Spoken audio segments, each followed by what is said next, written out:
Hi, Hot listeners. Welcome to episode 30 of the Hot Podcast. It is New Year's Day, so Happy New Year. And on today's episode, we will talk about our hashtag goals for 2019, an interesting tidbit about the FIRE movement, a little bit of recent skiing adventures, and then, as always, a tidbit about our recommendations this week, so stay tuned.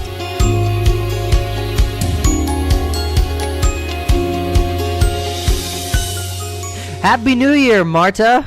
Happy New Year, Adam. We're back on the January 1st of 2019, and we decided since we're still on Christmas break, holiday break, we are just going to record it on the Tuesday, which is exciting. It's exciting to finally be back on the Hot Pod. This is take 2 because I realized my microphone was a little screwed up, so I would have blown out people's eardrums if I decided to continue. Yep, so let's get started. Besides today being New Year's Day, there's also 2 other holidays, according to nationaldaycalendar.com. Funny enough, it's National Hangover Day, which is observed January 1st because last night was New Year's Eve. And traditionally, that is celebrated with champagne and any other mixture of alcohol. Traditionally, but we didn't really celebrate we drank some champagne, but we just relaxed on the couch and enjoyed each other's company just because we're not really, I don't want to go out. I mean, I guess you can call it enjoy each other's company when I fell asleep for about an hour and a half or 2 hours before. But in my defense, it was I have my 2 favorite blankets and the couch is really comfy.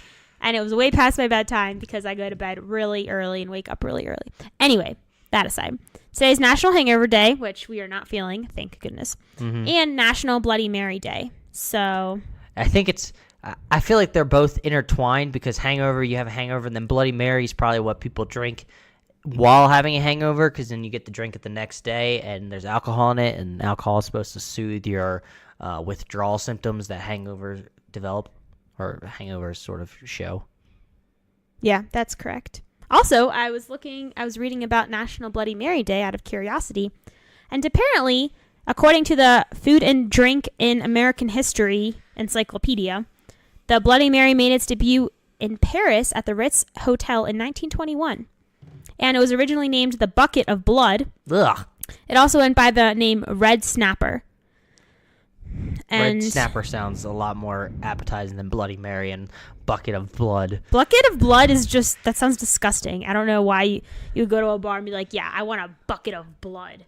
That just doesn't sound appetizing or tasty. I actually don't like Bloody Marys because I'm not a big fan of tomato juice. Ditto. I don't know why people like them. They just seem very disgusting because it's like tomato juice and then they put hot sauce in it. And a lot of times they have a celery stick in it as well. According to this, it's vodka, which is an alcohol, so that makes sense. Tomato juice, lemon juice, Worcestershire sauce, cayenne, and salt. Sorry, if I want my veggies, I'm going to have them at dinner, Seriously. Not for a morning drink. With vodka. I'm curious if people do like Bloody Marys, what it is about it, if they do like tomatoes a lot and that's why, or if it's the mix of all those flavors. I'm curious, so maybe I'll do some more research. Email us, comment on our Facebook page, do something, let us know. And remember to drink responsibly and never drink and drive. And use National Bloody Mary Day if you are drinking one to share on social media. That's also... Of course. That's what the website says. I had to do it for the gram. That's all I've always not wanted to go out for New Year's Eve is because so many people drink and drive on that day and just seems so dangerous. Especially here when it was snowing yesterday and just the roads were very rough. I can't imagine trying to drive, but just all the people out driving intoxicated or even a little bit buzzed. Even if you're a little bit buzzed and you think you're fine, you shouldn't be driving. Also, speaking of driving in snow, I guess it would be hypocritical of me to say this, but I'll say it anyway because this is how I feel. I feel like people in Colorado, or at least natives to Colorado, are a lot better at driving in snow because it snows. In Denver, it doesn't snow all that often because we're not at as high of the elevation as the mountains per se. In the mountains, it snows in the winter like almost every day or several times a week. But in Denver, not as often. But whenever we drive to the mountains, I'm always pretty overall impressed with how people drive. But there's some people that drive very, very, very slow. When the road, there's snow on the side, but the road is fine.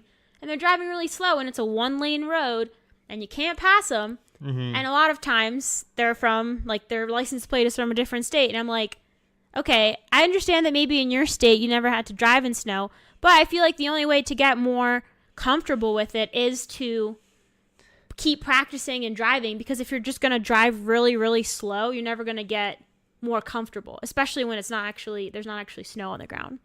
How are they going to keep practicing if they live in another state? Well, they probably just moved here, because I've seen the 2 license plates I see here all the time are California and Texas. And people even told us that a lot of people have moved here from those 2 states. Get the libs out of here. No, but seriously, like, okay, I understand if you lived in Southern California or Texas, you probably haven't experienced driving in snow as much. But you have to, like, try to, if the speed limit's 40 and you're driving 15 miles an hour and the road is fine and it's a 1-lane road, you're just backing up traffic. I'm not saying drive 40 when it's, like, an actual blizzard. But, I don't know, it's just kind of frustrating because when you can't pass someone and then they're just delaying lots of traffic, it's not something I want to deal with. But anyway, drive safely, everybody. Don't speed because of me. I don't want unsafe driving habits to be formed or anything. Mm-hmm. You're just yelling at people for driving slow. That's all. Not for driving slow. Driving excessively slow when the road is fine. Because I prefer when they actually have, like, one of those minimum speed limits too as well. You should have a maximum and minimum, so you don't get people that are driving on this road. If they don't feel comfortable driving above 40 miles per hour, maybe they shouldn't be on a major highway or a major road, in my humble opinion. Also, on the East Coast, at least in the Maryland area where I lived for most of my life, that is totally expected. Most people in Maryland don't know how to drive in snow because we don't get snow often there.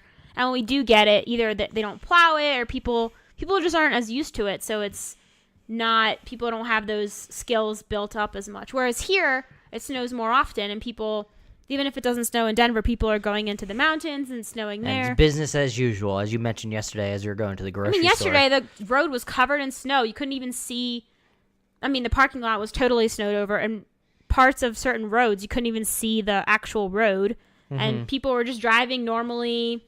It was a work day. There was still traffic for people going to work. So I thought it was definitely interesting that you compare between how 2 states handle it. And in Maryland, like the county where I grew up in, the schools would have been shut down for sure.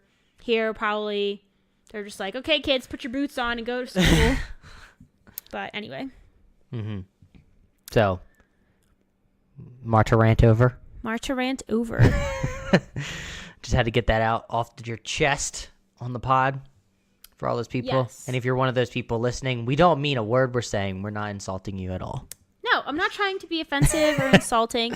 I'm just saying that the only way to get better is to start driving at a more normal speed. Because just driving slow every time it's raining or there's snow on the grass beside the road, that's not helpful to I feel like I'm getting a cough.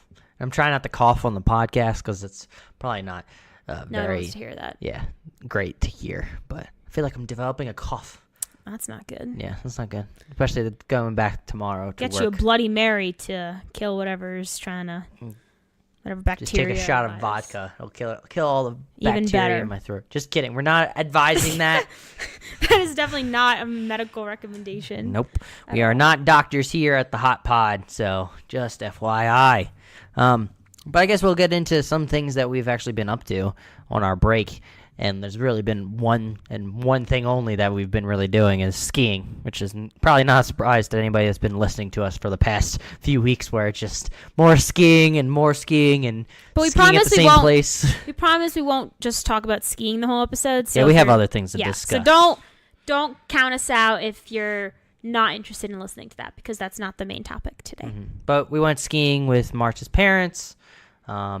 We stayed up in Vail for a little while, or no. Technically, we stayed in Frisco, Colorado. but we skied at Vail. I like that area, though, Frisco, Colorado, because it has a nice little lake. Seems like it would be beautiful in the summer as well as it is in the winter. Yeah, I love staying there. And I like the drive when you go on 70 and you go over, like, it's kind of like a hill-ish, and then all of a sudden you're, like, looking down into the Dillon, Frisco area, which is really nice, especially in winter when it's, like, very pure and white and beautiful looking.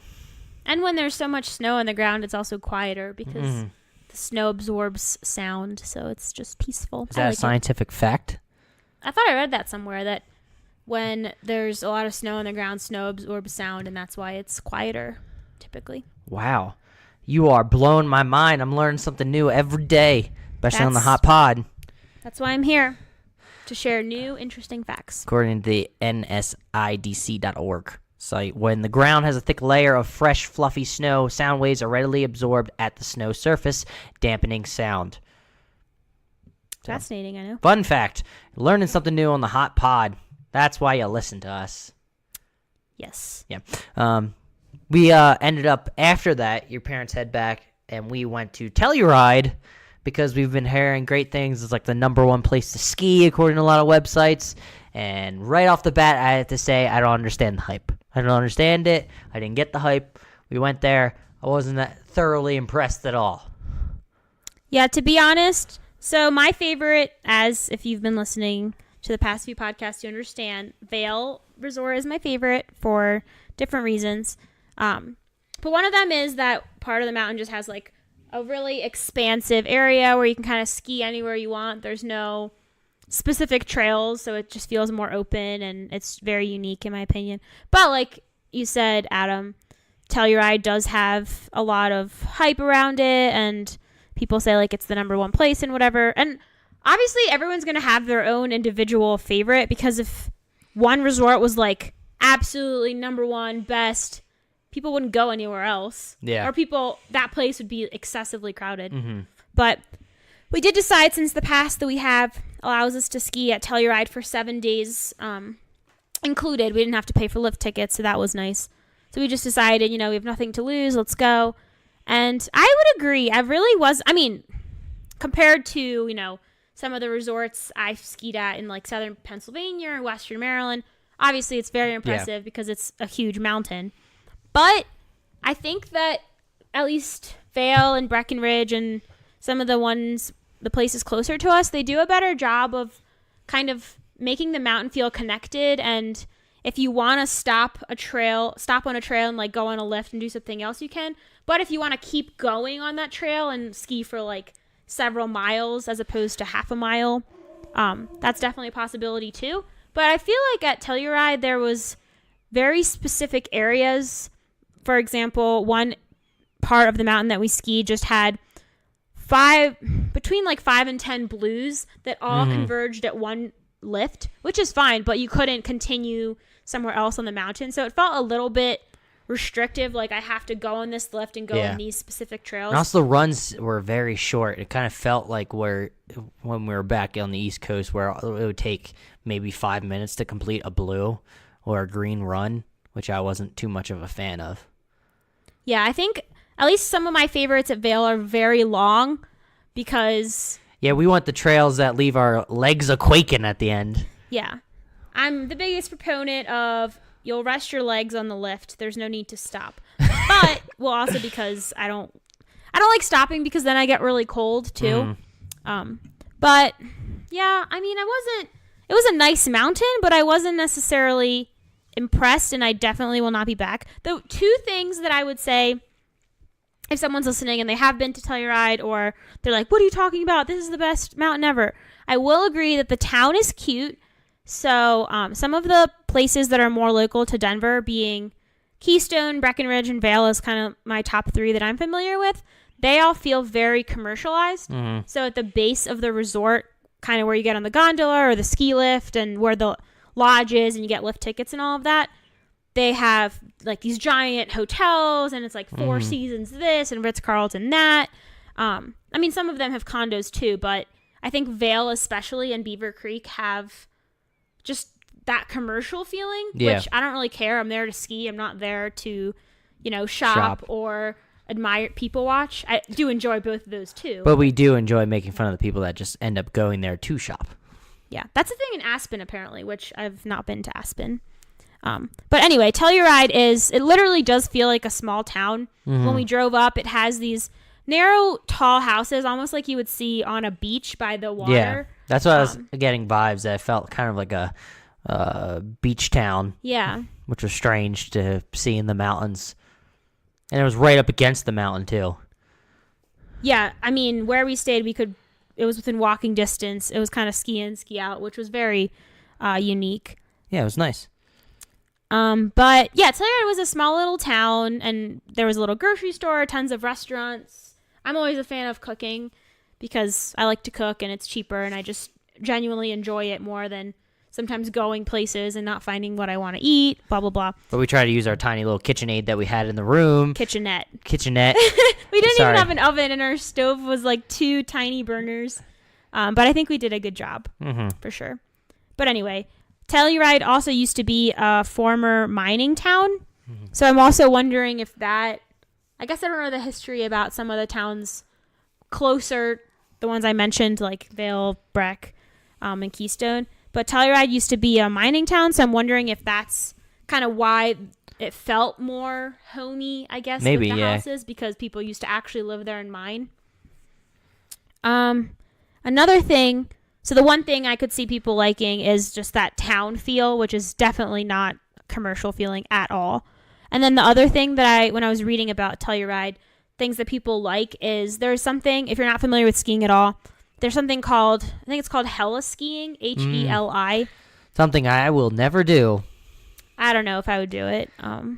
Maybe in the future, not right now. But it's pretty much a concept. It's very open freestyle skiing where you get on a helicopter and the helicopter takes you to the very tippy top of the mountain where you cannot access it by the lift. And I think you can't even hike there because sometimes there's not like you're not going to hike up 2,000 vertical feet with your skis. Or 5,000 feet or whatever. It's going to take you all day. So you can get on this helicopter and it takes you up to this very tippy top of the mountain, and it's a lot of times extreme terrain, but it's freestyle. It's not groomed by any machines. There's not a bunch of like ski tracks from people skiing before. So I feel like it's a very unique experience. And Telluride, that's something that they're known for as well. So I guess if those 2 things are important to someone, or any one of those things is like a deal breaker, then that would be a reason to go. Also, something I don't like about it is it's so remote. From Denver, it's over 6 hours to drive. And there's 2 airports that I know people fly into. One is actually at Telluride in the town. So it's a tiny airport. Flights there are probably expensive, which is fine, like if you want to pay for that. I just don't like flying into tiny airports. I'd rather fly into a bigger airport for cheaper and drive. And then there was an airport in the town of Montrose, which I think was an hour 20 minutes away. So that was another option. Someone we talked to on the lift, actually, we told them it was our first time at Telluride, and he was like, oh, this is my favorite. And then he asked where we were from, blah, blah, blah. And then I asked him why he liked Telluride more. And then I was keeping an open mind, and then at the end I was like, I still like Vail more. Sorry.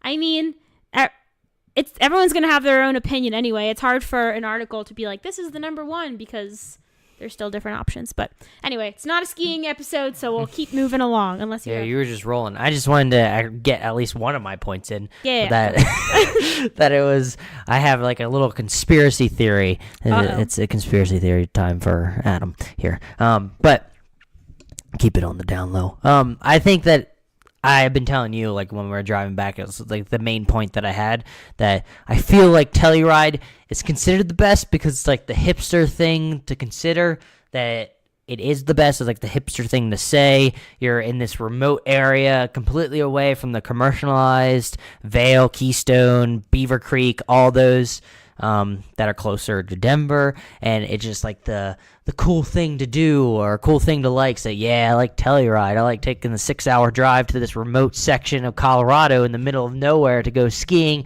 on a mountain that's not even that impressive just because I said I can. But it seems like some of the runs were a little more of the especially the blacks were a little more of like the athletic variety, where they're very steep and you had to be very you have to be like an expert at skiing to get them done, in my opinion. But I'm still a relatively new skier, so that's not really my thing. So yeah, I just feel like it's like the hipster type thing to do, like something that other people don't like or don't understand, just to, say that they like a certain thing that's unique out of the ordinary. But to add on to that, not add on to the hipster thing, but to add on to our trip, I wanted to make the point that I thought the drive back from Telluride back to where we are in Denver, obviously, was like very beautiful. Going through the country, not seeing that many houses everywhere, which was it was just nice, and you could see mountains everywhere and all the land and farms and just the snow on the ground. And we passed through this area that kind of reminded me, funny enough, of when we went to Italy, where Lake Verena, where it was just big mountains around, or not big, but mountains around this like lake area, and there was a lot of like national forests in that area, so it was just very remote and beautiful. Got like one country station to listen to on the drive back that sort of worked, and then it would go in and out, and we were that remote, there weren't that many radio stations, but it was just such a beautiful drive. And it's sort of piggybacking off of that, I remember talking with you, I just feel like a lot of people nowadays don't realize the beauty that is that you can find in the United States, because our country is so vast. I feel like a lot of times people look outside the country to find beauty, whether it's go to the Caribbean or go to Europe and things of that nature, but they're missing like all the beauty that's inside the United States. And I feel like a lot of people are missing out of that, just because if you just drive through the country somewhere, you're going to find something kind of beautiful, in my opinion. I definitely agree. The drive was really pretty. And it also made me want to come back sometime in the summer, because I'm sure the view would obviously be different when there's not a ton of snow and ice. Yeah. Speaking of beauty in Colorado, I just remembered. Besides yourself, baby? Oh, wow. Thank you. That I remembered when we were skiing back in the staying in the Frisco, Colorado area. I was watching TV or a channel with my parents that was talking about Colorado wine country, and I was like, what? I've never heard of that. Oh, yeah. And they were talking about a tiny city or tiny town in Colorado called Palisade, Palisade. And apparently they have, I think, over 150 wineries, and they have a wine festival every year that actually falls around Adam's birthday in mid to late September. But I thought it was so cool, because when we were driving to Telluride, we passed there, and you could see the vineyards from the highway. Obviously, the grapes weren't growing because it was late December and freezing. But it seemed like on the TV when we were watching that particular wine country program, it looked so pretty, because they had all of the different vineyards and then the mountains in the background in the distance. So you really had kind of the vineyardy feel that you would get at Napa Valley, but also the mountains of Colorado. Definitely have to go back and check it out when grapes are in bloom. Definitely. And then we also, when we were driving back, we drove through something, and I was like, this kind of reminds me of the Grand Canyon, which is in Arizona. But little geography lesson for you there, folks. Some people don't know, so I don't want to be assuming what people don't know about geography. But that's true. We were driving through, and I mentioned that it reminded me kind of the Grand Canyon, and I was like, watch this be called like the Grand Canyon of Colorado or something. And then we drove by a sign, and it was called the Black Canyon. And I thought that was funny, and it's a national park. And if you look at pictures on Google, it's not like the Grand Canyon. It is black, which is probably why it's called the Black Canyon. But it does look really pretty, and I'll definitely go back. So yeah, it was just a beautiful drive. Speaking of like what a lot of people don't know nowadays when we were talking about geography, I need another quick rant, one thing that I saw this week.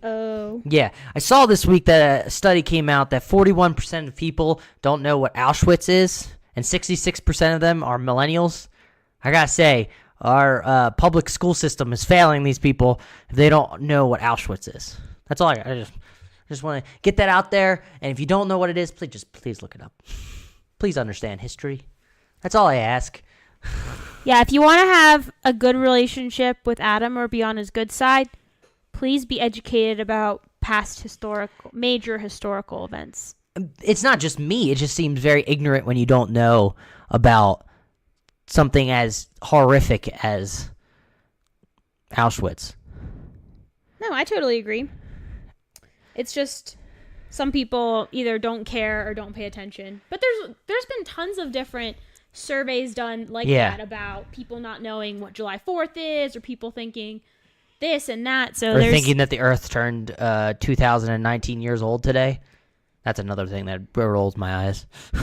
Anyway, I don't even want to get into ranting about things like that, because that will not keep positive energy, and we'll just both be frustrated probably. So That's we true. move into our next segment, which is Hashtag goals.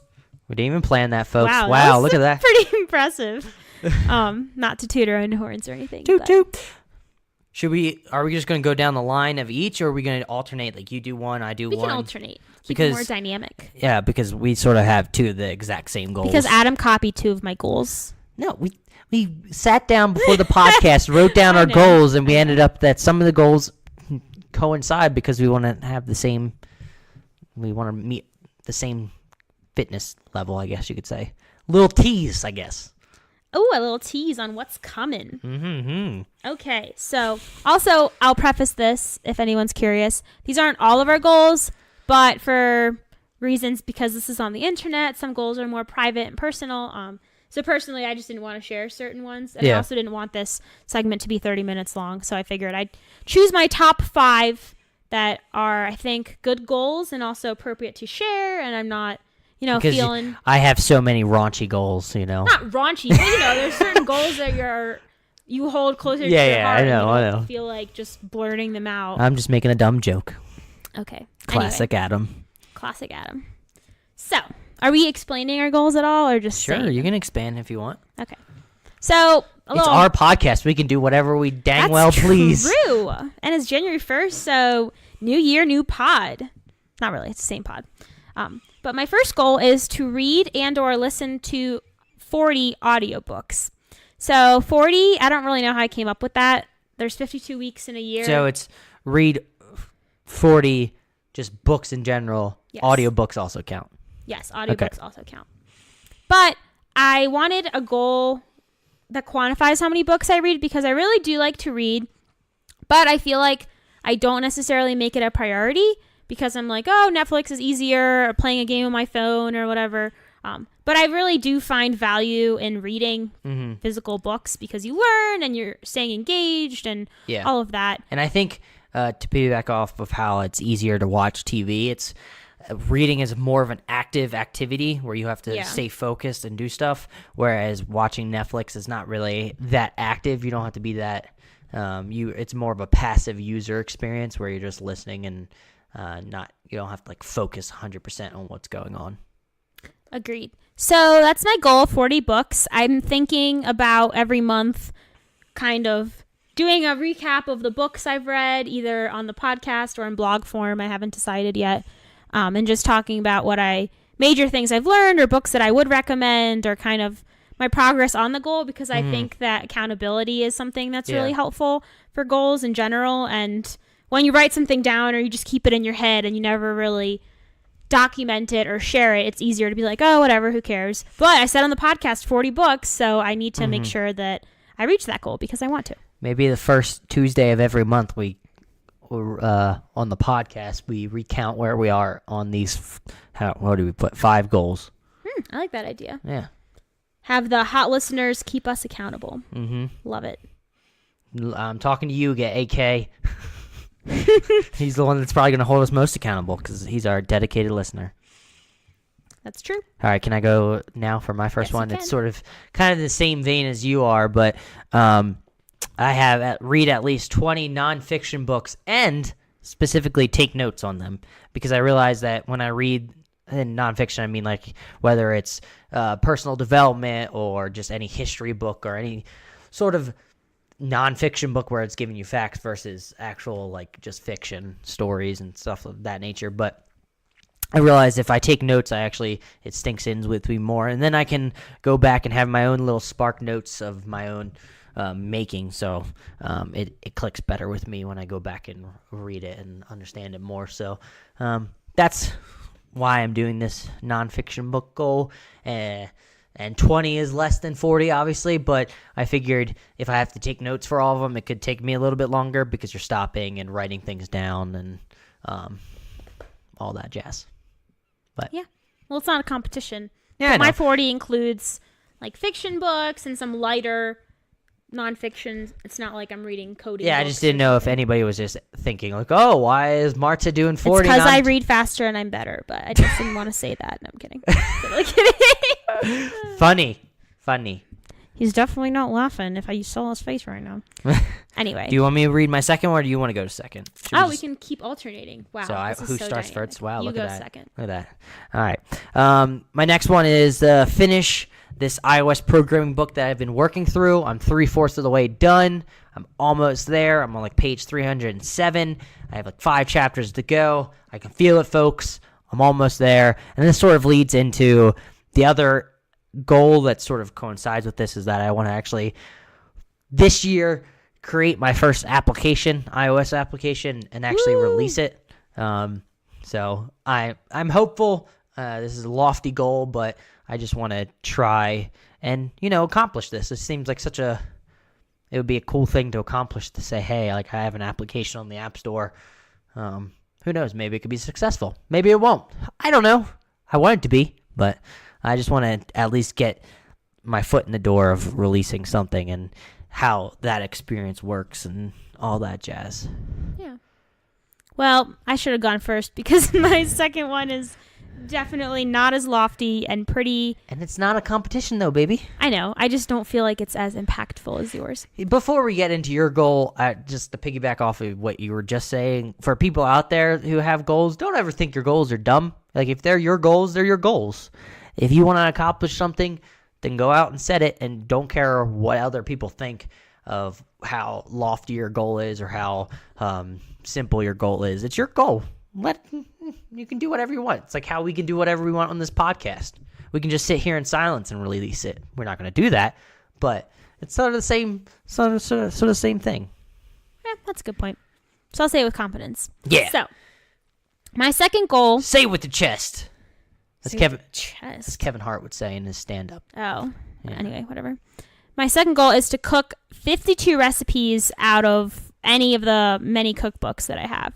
Background behind this is I have a lot of cookbooks, and one of my goals that I didn't want to limit myself to was I do want to eventually cook through an entire cookbook, but I didn't want to say like cook through cookbook A this year, because what if I want to try other recipes, but now I've confined myself to only eat this certain type of food or make this certain type of cuisine. So it's just 52 recipes total, new recipes, so not repeating ones. And that's because I love to cook, obviously, as I've mentioned before. Also, I have a lot of cookbooks, so I want to take advantage of them. There should be a caveat. You can't buy another cookbook until you finish this goal. Seriously, man. Me and cookbooks, like, it's really funny because, random aside, but Adam and I went to a Barnes & Noble a few times in the past few days just because we both are book nerds and we just like to walk around and look. Mm-hmm. And Adam always goes for like the programming, technology, sometimes history section. And he like looks for me and he's like, I knew you'd be in the cooking section. And I'm just looking at the same freaking cookbooks. Like I'm just obsessed with cookbooks. So, but I think it's genetic because whenever I'm at my parents' house or talking to my mom, she also has a lot of cookbooks. You're into cooking. Maybe you should focus on that for certain like videos of some kind. Maybe. Yeah. That's all in the future. But yeah, 52 different recipes. I made one today that I'm going to talk about later. So I'm already 1/52nd of the way there. Man, we're very good at the teases for later on in the podcast. People, yeah. You got to stick around. You never know what's going to happen. That's right. You never do know. Also, our next goal is, next 2 goals actually are shared. Yeah. So I'll say one and then you can say the second. Okay, you can go. So number 3, that's collective for both of us, is to work out 3 to 4 times a week consistently. So this may seem vague or cheesy or whatever, but I genuinely want to follow this because I feel like, at least for me, and Adam can interject with his own thoughts and opinion, but I feel like once I get into a routine, I'm pretty good at keeping up. But then it's when a friend visits for the weekend or I go on vacation or I don't feel well for a few days, and then I just kind of hop off the working out bandwagon entirely. Mm-hmm. So I'm really hoping that this goal will help keep me accountable since I've written it down, I've said it out loud on a podcast to really push myself, even if I'm feeling sick or lazy or out of town or whatever, to at least do something at least 3 times a week. That's only every other day. It doesn't have to be crazy. It can be 15 minutes or 30 minutes if that's kind of how my body's feeling. But definitely want to keep it up. We go to a gym, which that's more of an intense hour-long workout type stuff. But there's also other things you can do as a workout, like either play a sport. Go skiing, I think, is another workout since actually I should put that in the recommendations later, so I'll have to put that down. I just think it's a good goal to have, and it sort of leads into like the actual goal that I personally have of hitting a certain body fat percentage on my body by the end of the year. And I'm shooting for a lofty goal because shoot for the moon, you end up in the stars. Is that the generic saying that always is stated? Yep, not cheesy at all. But I mean, that sort of statement kind of makes sense. Like, you should give it your all because you may still end up doing something positive. That is true. But that's all my thoughts on working out. The goal number 4 now? Oh, me? Yeah. Collective goal. Once a week, set aside time with each other to have a meaningful conversation about our relationship or future goals. I think that's just a nice thing to do. Yeah, and to piggyback off of that, we have some books that either were gifted to us or we bought recently or a little while ago. We kind of have a mixture. But they're about like different things to talk about in marriage / relationships, or kind of like questions or conversation starters. Open-ended questions. We actually had a podcast episode about that. Yeah. I don't remember which episode, but if you go back, there is one where we kind of talk about deep relationship-y things. And I think that's important because, I mean, every day you're not going to sit down and talk about, I mean, you could, but we don't sit down every day and talk about, like, what are our future goals? How is our this doing? What do we think about this? Because sometimes just day to day, you go to work, you work out, you cook, you just want to read and relax and go to bed or have a lighthearted conversation. I mean, every day doesn't have to be super serious, in my opinion. But I think even lighthearted conversations, I think, can fit in this when it leads to a serious I mean, like, place. not making jokes about something stupid, but actually just sitting down and talking. Because I think talking about your future and also your relationship, well, talking about the future is helpful because it kind of gives you something to look forward to and dream about. Because personally, I'm never like 100% content or happy. Not that I'm an unhappy person, but I always just am dreaming for more. And I think that verbalizing that and talking about it, especially with your partner, is helpful because one, it makes you excited. It makes you excited, but also it motivates you. So you're not like, oh, I wish we could go on another vacation a year, but then you kind of look at then coming in and kind of your other goals, and you just realize you can't go on vacation another time in the year. But if that's something you bring up and you think about, okay, can one of us look for a better job or work on saving more money or try to get a raise or whatever like your goal is, I think it's helpful to talk about it. So I just think that's a good goal to keep things honest. I concur. Because we have that book that I bought, 469, I think it's called, 469 thought-provoking questions and thoughts to talk. Well, even if we did one a day, that would be enough for over a year. But you can do like one a day or spread it out, do like a couple. Yeah. Just whatever feels. I want it to feel natural, but I do want to have it in the back of my mind that like once a week, think about that kind of thing. I also think you have to set time to do it at the beginning so you get into the flow when then it becomes more natural, where it's just a natural thing where you just, hey, let's go do this now. Since this is the time that we're setting up for it. Or this is the time we set aside for it anyway. So. Do you want to do your last one? I'll do my last one. So goal number 5 for Marta is to complete 6 social media free weekends. So on 1 or 2 of our previous podcasts, I've talked about how someone I read her blogs and I've seen her YouTube, her vlogs on YouTube. She mentioned that she's done social media free weekends and how helpful it was to her and how she just felt like it was very beneficial and a good way to relax and all of that. And I did one, I don't know, a month or two ago. You talked about it on the pod. And I did talk about it on the podcast. But I want to continue because I have found myself, especially in these past few weeks of being off of work and skiing and just not being in my normal routine and having more free time. I've just found myself mindlessly scrolling again. So I definitely want to do 6 over the course of the year, which is 1 every 2 months. So I think that's not very unreasonable to not be on Instagram, Snapchat, Facebook for 2 days every 2 months. Hopefully when we are financially independent, we'll just do a whole month worth of social-free media weekend. Social Media free. There it is. Social free media. Words are difficult for me, folks. That's why I don't write. Just kidding. I don't know what I'm saying right now. I'm having a good time on this podcast. That's all that matters. That's all that matters. And should I go into my last one? That's actually related to the pod. So it kind of works out in this way. Look at that. It's like I planned it.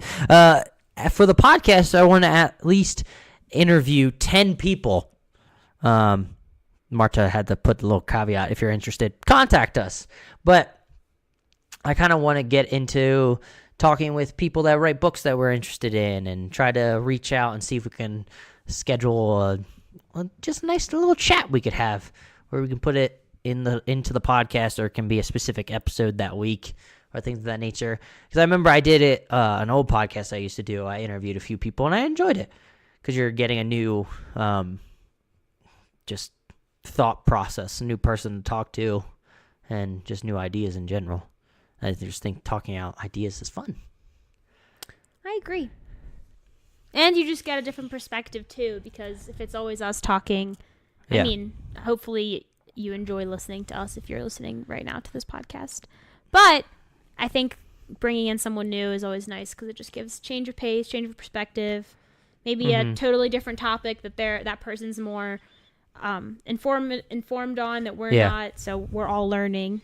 Yeah, it doesn't have to be specifically an author that wrote a book. If it was that case, then we would talk about the book that they're writing and things of that nature. But just people in general. So if you're interested, contact us.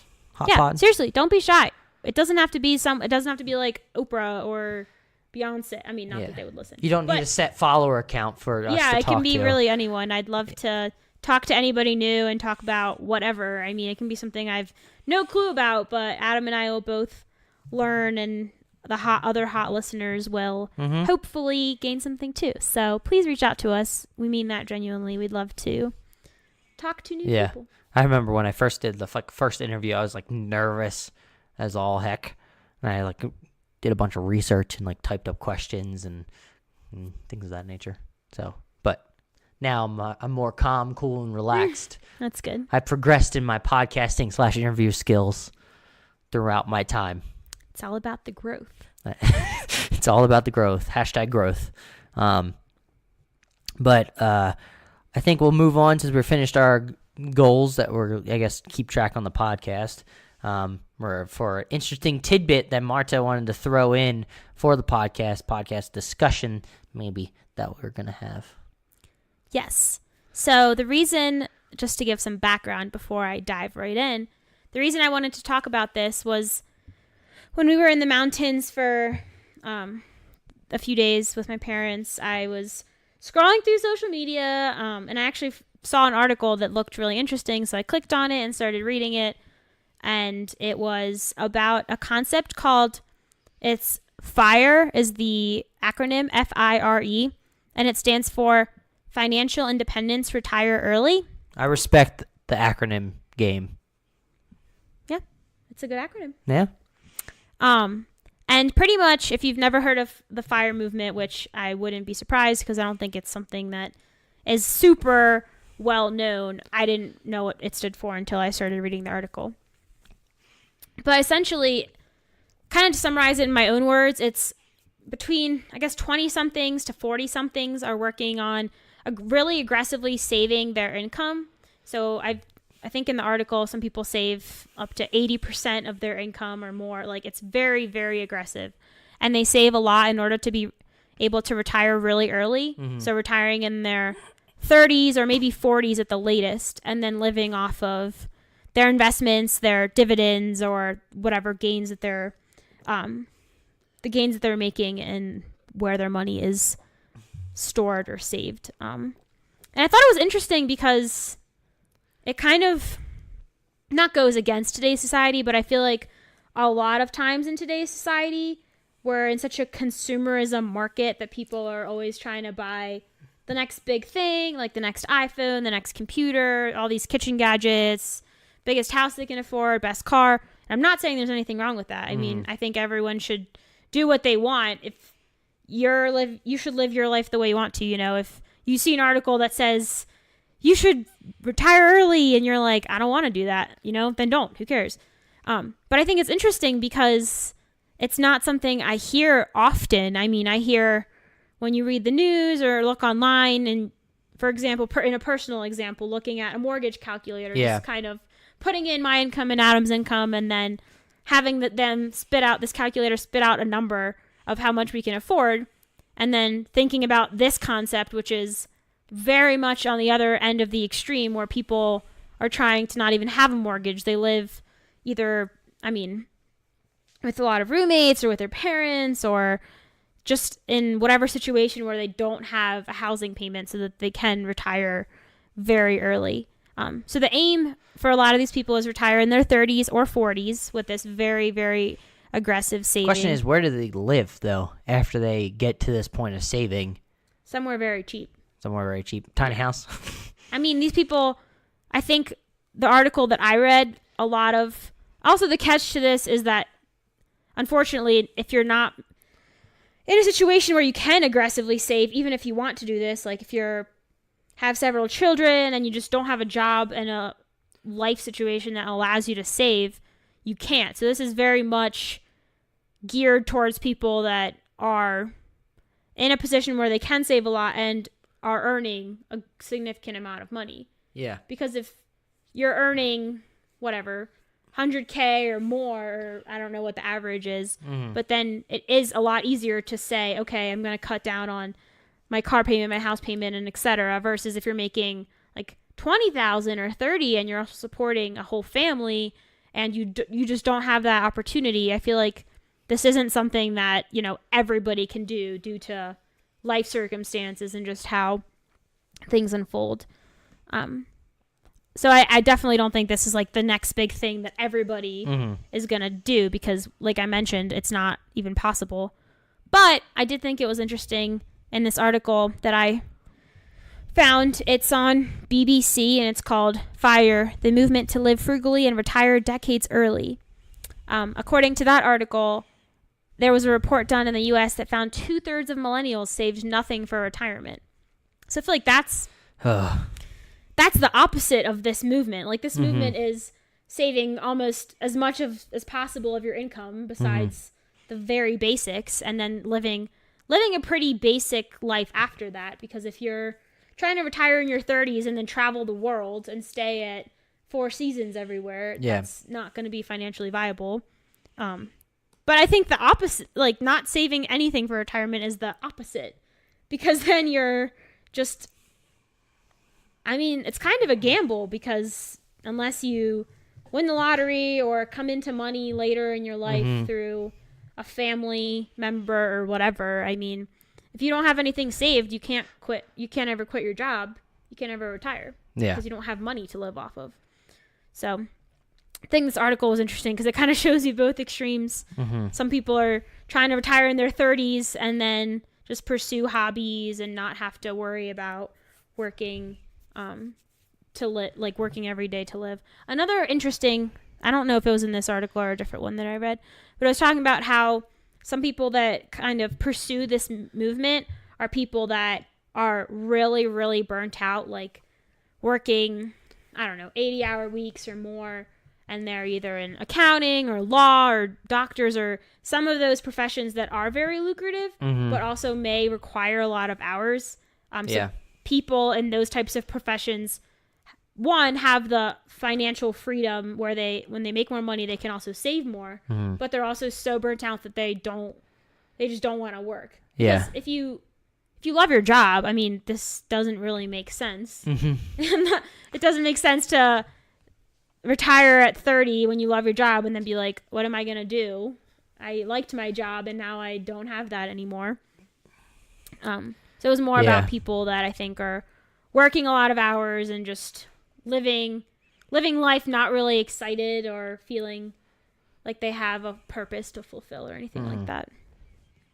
But I always wonder now, after they retire from their first job, I guess, is the whole purpose of this is to give them the freedom and the independence to start doing their own thing? Is that like sort of the end goal of what all these people are trying to accomplish? Is now that you can live off your savings and dividends, it now gives you the freedom to work on your own thing because you know you can still live on that stuff. You're basically financially independent, not like to the extreme level of some people, but you're still independent of working for somebody, so you can now do your own thing. Is that like the main goal of it, or is it just kind of for people to stop do you mean working? Do your own thing, like start your own like business? No.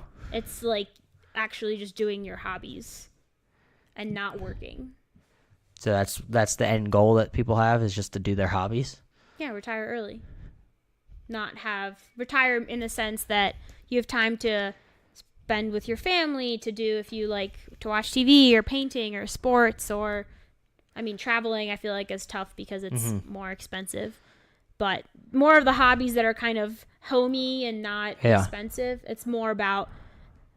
think it's more about having the time to do those things, because the article that I was reading, people work so long that they don't even have time to spend with people or do whatever kind of their hobbies are. So I think I'm sure there are people that retire early and then do kind of what you were mentioning, where they start a little passion project and that ends up being as another source of income. But I don't think that the point is to retire from their corporate job or kind of 9-to-5 job to start something else. I think it's to retire with enough money where you don't have to worry about making more. But I always come to the fact, well, maybe this is just my own opinion and my knowing myself. I feel like at a certain point, if I'm just doing not nothing, but like nothing of quote unquote meaning, like if I'm just doing like just little like painting or reading, I feel like I would get a little tired for not doing something.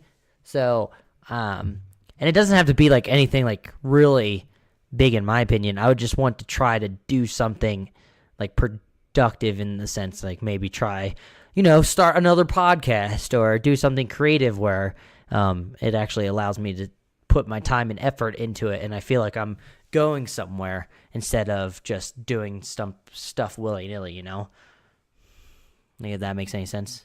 I mean, don't get me wrong, I would love to just sit and read for a little while, but I would get antsy and feel like I don't know what the right word is, wasting my time because I'm not progressing towards anything. That's fair. And I think that depends on the person, because you might feel differently if you were in a career where you were working 80, 90-hour weeks. Yeah, of course. If I was working that for then 10, 20 years or... maybe I'd be done too. Yeah. But at a certain point, I feel like you would recover from the burnt outness and want to do something. It doesn't have to be the same exact thing, but you'd want to start creating something on your own, or start, I don't know, releasing video. I don't know, something different. Yeah. And to kind of bounce back to what you were mentioning about what do people do, I found this article, or a quotation from this article from someone who quit her IT job when she was 27 and hosts a podcast. And she says, "I'm not retired. I still have to work, but I have the freedom to choose something that I really enjoy that maybe doesn't pay so much." So I guess in some senses, people, quote unquote, well, this person is 28 and has $200,000 in assets in property, stocks, and a little bit of cash. And she quit when she was 27 to pursue something that pays less. So in that sense, you still have to, if you're quitting when you're 28 with 200,000, that's not really going to last you that long in terms of how much you should be withdrawing from your assets and all of that. But in that sense, at least, she is making money from something else. Yeah. So it's not like she's just painting all day. And there's the benefit of you now have all your time to put into it and like promote and do those sorts of things. Yeah. All that free time. instead of trying to do it on the side. Yeah. So that was, I don't really have anything more to mention. There's Very interesting. If you're interested in it, you can Google FIRE movement or financial independence, retire early. And there's different articles online about what the movement is and critics of it and proponents of it and all of that. But I just thought it was interesting because I don't really see much about it, but it's, like I mentioned, it's kind of counter to what a lot of consumerism is, which is just kind of you make money and then you spend it on all this stuff and you save a little bit, kind of emergency fund, but it's saving very aggressively. Yeah. So I'm glad that there's actually a movement out there that actually encourages aggressive saving. So maybe it'll balance out the no saving that people do sometimes.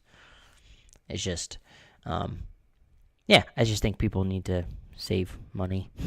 It just seems like the smart thing to do if you have the freedom to do that. I don't know. It just seems like you're right. It does run counter to what people do nowadays, where a lot of times it's buying the next gadget or the next thing and using that paycheck. There's nothing wrong with that, but doing that is not going to get you to this if this is like your goal. Also, according to this article, in addition, the U.S. Federal Reserve data shows that 58% of people under 35 don't have retirement accounts. Say that one more time for me. 58% of under 35s don't have retirement accounts. Which is similar to the statement I mentioned earlier about 2/3 of millennials having nothing saved for retirement. Maybe I'm just confused because I've been in multiple jobs where they specifically set up an account kind of for you, gives you that opportunity. Well, I guess people could opt out and not save. But you have to actually, they have all those accounts, but you have to go in and actually say what percent you want, usually. But if you set it up, normally it's the generic, like 5% or something. So it just seems crazy to, maybe crazy not the right word, it just seems a little, crazy that there's that, over half of people don't have that type of account in general. And I think the other crazy thing to me is that even if you're not saving a lot, like even if it is just a few percent, that's so much better than nothing because of compounding interest and all of that. So if you start, if you're interested in kind of the science or the math behind it, you can put in calculators where if you start saving at age 22 or 26, kind of whenever you have a job and you're out of school or whatever training you're in for your job, you can put in what age you start saving at and then what percent of your salary, and then it'll kind of give you a graph of how much you're expected to have at this age when you retire or whatever. But if you do that and you put in, I started saving at age 40, you'll never, even if you save so much more, it's so hard to make up for those lost 10, compounding 15, 20 years. Yeah. I think it's just interesting, and I've always liked math and statistics, so to me it's more fascinating. But it's always nice to see the graph, like saying, hey, you put in this amount, and then it's just going to slowly compound exponentially, because that's what's going to happen. Yeah. Because you're going to then just keep growing and investing more of what you have. But kind of leading into the recommendation section of the podcast, I don't have it in my recommendation section, but I just thought of it for people that want to save and save an extra little bit of amount of cash out there. There's an app out there called Acorns. I don't know if have you ever heard of it? Yeah, I've heard of it. Where it just takes your extra, if you pay for something and there's that cents that's left over, to get to the next even amount of dollars, it'll take that amount and put it away and then put it towards a mutual fund or anything of that nature to invest, which I thought was kind of cool because it gives people the opportunity to save when they're not realizing that they're saving. So I would recommend that for people out there that want to save a little bit more. So yeah. And there's lots of apps that are kind of similar. Some take the money and they invest it for you or something like that. But should we get into our very last segment, which is our recommendations? Yep. Each week we provide some recommendations. We started this a few podcasts ago. We kind of like it. Some are very serious. Some are goofy. Some are, no. What else? What other words can I state? Goofy, serious, neutral. Neutral, yeah. So, would you like to get started, or would you like me to get I started? can get started, so because it looks like you need to. No, I'm ready. Okay. I'll just go first because mine are shorter. In Telluride, we had an ice cream called Tillamook, which is ice cream. They're from a dairy farm in Tillamook, Oregon. And I just have to say, some of the best ice cream I've ever had. It was very light and fluffy. I enjoyed the heck out of it. Yeah, it was pretty good. Yeah, it was pretty delicious. We had a cookie dough. So, yeah, that's basically all I could say about that recommendation. It was kind of quick, but I just wanted to throw it out there. Very delicious. Highly recommend. And the other recommendation I have, I just added it, was the Slopes app that we used on when we were skiing a bunch. I just liked it because it showed you how many runs you did, how long you went for, so like 24 miles or 20 miles or however long, I don't know the proper word for it, how long the total amount of runs. The length of runs, like Hell the yeah. mileage. This is why I have you here, because you're the smart one. You can help me out when I'm stumbling. And then it gives you like top speed, average speed, and calories burned, which was nice to see when after a good full day of skiing, you can burn like 1,000 calories and such, which was nice. Mm-hmm. But yeah, that's my recommendation for that. Those are my two recommendations. Do you have anything to add to either one of those? I do have something to add to the Slopes app. So, in addition to kind of what you said, it tells you how much time you spent riding downhill, so skiing or snowboarding, how much time you spent going uphill on lifts, and then lift lines / other. So I guess you're waiting for a lift, or if you're stopped on the mountain, it tracks it. And I think it's cool because I like the total distance tracking, because every day my goal was 20 miles. And then I would... Marta has very lofty goals when it comes to skiing. She was like the Energizer Bunny on our skiing trip. She just wanted to go, go, go, go, go.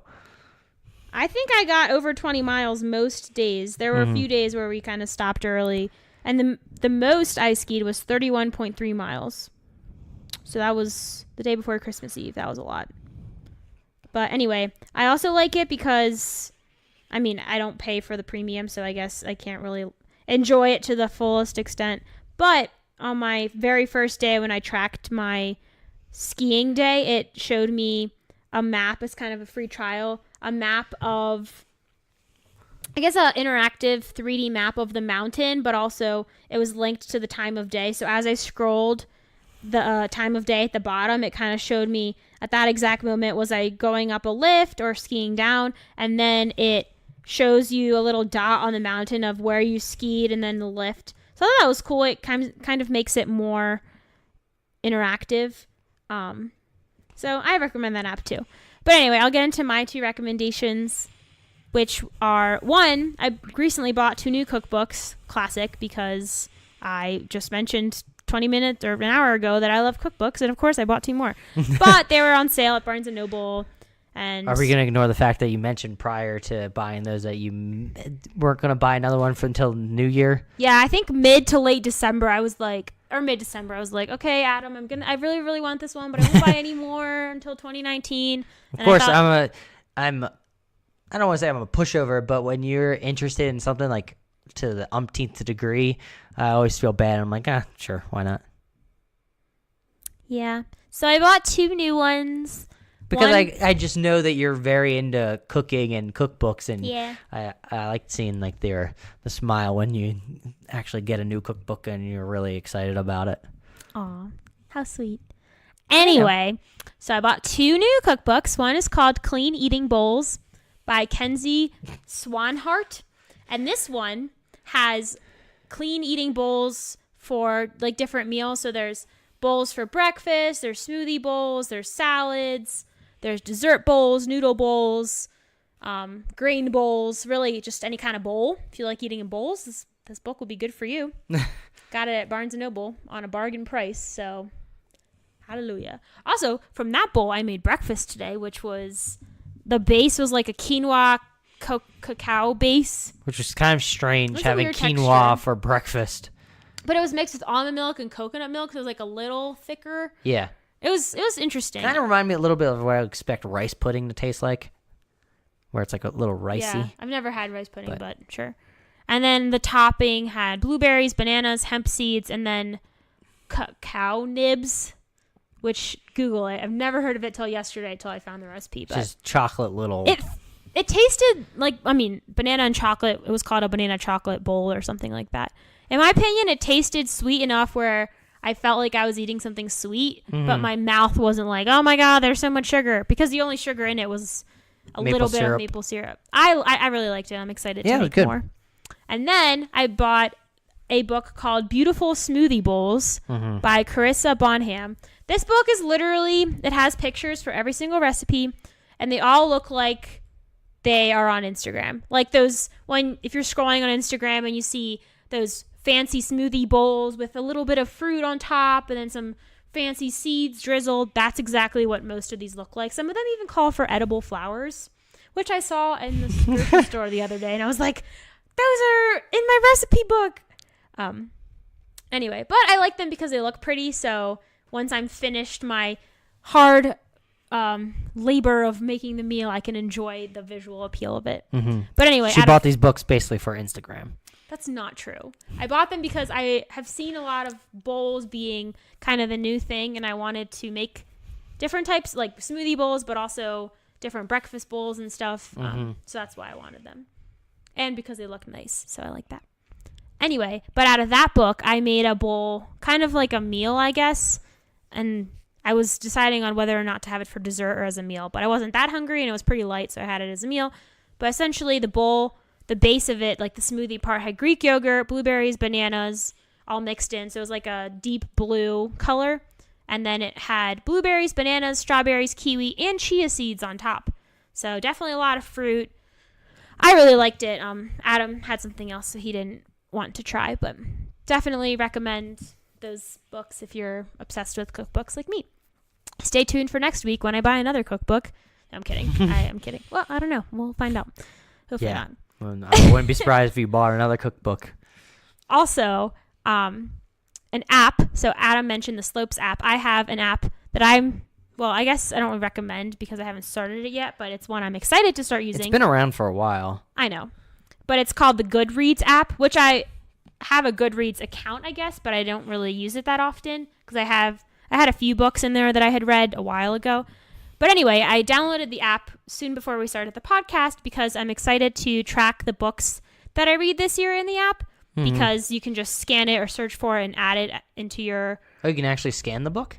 Oh, I never knew that. You place the your phone camera over the barcode. I don't know if it works for all. But also in the app, you can set a reading challenge that you have for yourself. So for myself, I want to read 40 books this year, and it has a little percentage kind of bar of what percent of the way you're there. So I feel like since I've used it, the app has changed a good portion. I've never used the app, but I'm excited.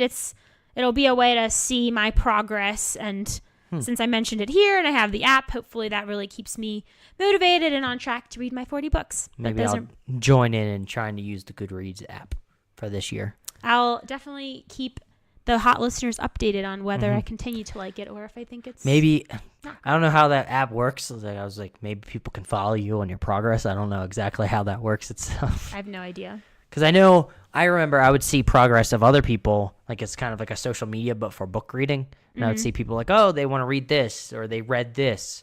But I don't know if people can actually do it. Like you can share it. And it looks like I see you can share on Twitter and Facebook, and then it has tabs under reading challenge. It has my challenge. So for me, it says you want to read 40 books in 2019. And then friends challenge. So I'm not sure. I'd have to play around with it more because I'm not too familiar. But I'm sure you can add friends. Oh, yeah, you can. You can add friends on Facebook via your contacts or via email or message. Yeah, because I have a few friends on there from when I last looked at it. Oh, you fancy? From like high school, because I remember I think that's when I downloaded it. Oh, okay. So that's one. But anyway, yeah, those are my 2 recommendations. So, I think it's time to wrap it up, right? Wrap it up. Wrap it up. This has been episode 30 of Husband and Wife Talks. We thank you so much for being here. Remember, you can email us at hotpod@gmail.com if you want to be talked to on the podcast, interviewed, or any of that stuff. We would be happy to have you. 2, you can email us your goals for this year. We'd be happy to listen to them. or comment them on our YouTube page or comment on Facebook or our website, hot.podbean.com. So we are available basically everywhere. If you're on iTunes right now, please give us a 5-star rating. I think you know how to do it. But if not, go to the library section, click on our podcast, scroll down to the stars, and give us 5 stars. It'll help us out greatly. Maybe write us a review, give us some feedback. It would be nice and helpful. Please share us with your friends and family if you want to do that to them. But I think we are worth it. We're worth a share. I think so. Right, Marta? Absolutely. Yeah. So... yeah, share us. We're available everywhere. Pocket Casts, Overcast, Stitcher, Spotify, Google Play, basically everywhere. So, and we're everywhere. So share us. Yeah. People can listen. But other than that, I think it's time to say our goodbyes for this week. Yes, thank you for listening. Happy New Year's Day and National Bloody Mary Day and National Hangover Day. If you had a hangover, we helped you. Except for I don't know why you would want to listen to an audio thing if your head is pounding, because that's probably not the smartest move. But anyway. Anyway, thanks for listening. Bye.